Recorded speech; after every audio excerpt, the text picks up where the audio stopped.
Kasih karunia dan damai sejahtera dari Tuhan Allah Bapa kita dan dari anaknya Tuhan Yesus Kristus menyertai kamu. Amin. Shalom, selamat pagi saudaraku. Mari kita muliakan Tuhan dengan semua pekerjaan kita. Diberangkatkan firman-Nya dari Imamat 19 ayat 15, demikianlah firman Tuhan. Janganlah kamu berbuat curang dalam peradilan.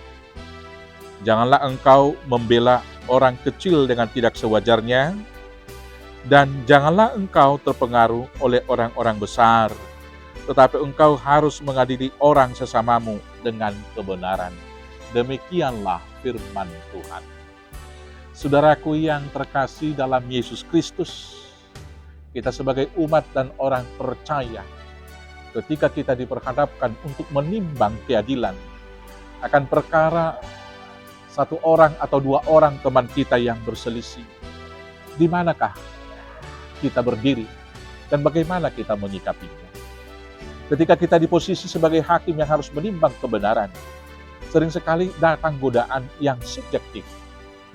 Boleh karena perasaan kita menghibah kepada orang-orang yang mungkin kecil, kepada orang-orang yang miskin, kepada orang-orang yang kecil, sehingga tanpa kita sadari, timbangan yang kita buat, ukuran kebenaran yang mau kita jatuhkan, dan keputusan penghakiman yang mau kita katakan sering sekali dipengaruhi oleh rasa iba tersebut, sehingga keputusannya menjadi subjektif, sehingga tidak adil kepada semua orang.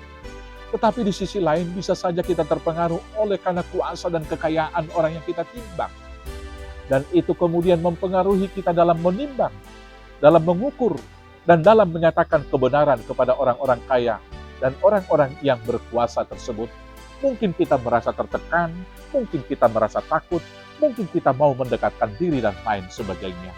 Saudara-saudaraku, ketika Musa menasehati orang Israel supaya hidup dalam Taurat dan berlaku adil dalam semua kehidupan, secara khusus ketika di posisi sebagai hakim yang menyatakan kebenaran, hari ini firman Tuhan berkata kepada mereka dan kepada kita, yaitu, janganlah kamu berbuat curang dalam peradilan.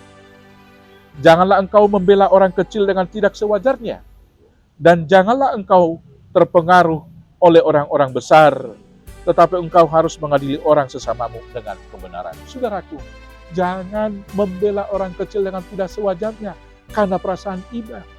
Dan jangan juga terpengaruh dengan orang-orang besar, tetapi dasar ukurannya bukan perasaan, bukan kedekatan personal, bukan karena ingin disanjung dan lain sebagainya, tapi dasar kebenarannya adalah firman Tuhan, yaitu kebenaran.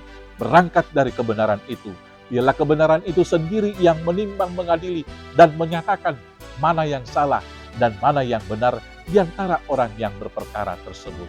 Maka dengan demikian kita mau dikatakan, untuk mengadili seseorang, biarlah kebenaran Tuhan yang kita bawa, supaya pedang yang bermata dua itu boleh menebas kesalahan itu sebagai kesalahan, dan membela kebenaran itu dengan kebenaran Tuhan.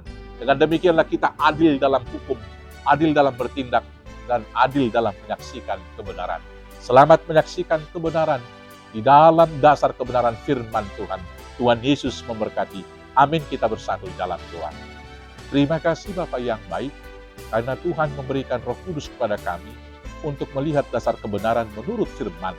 Maka biarlah ketika kami diperhadapkan harus menimbang perkara saudara kami menimbang perkara mereka di atas kebenaran firman Tuhan, agar firman-Mu yang menimbang dan menetapkan mana yang benar dan mana yang salah, sehingga nama-Mu yang dipermuliakan dan ditakuti oleh semua orang. Terima kasih Bapa, inilah doa kami naikkan hanya dalam nama Yesus Kristus Tuhan kami. Amin.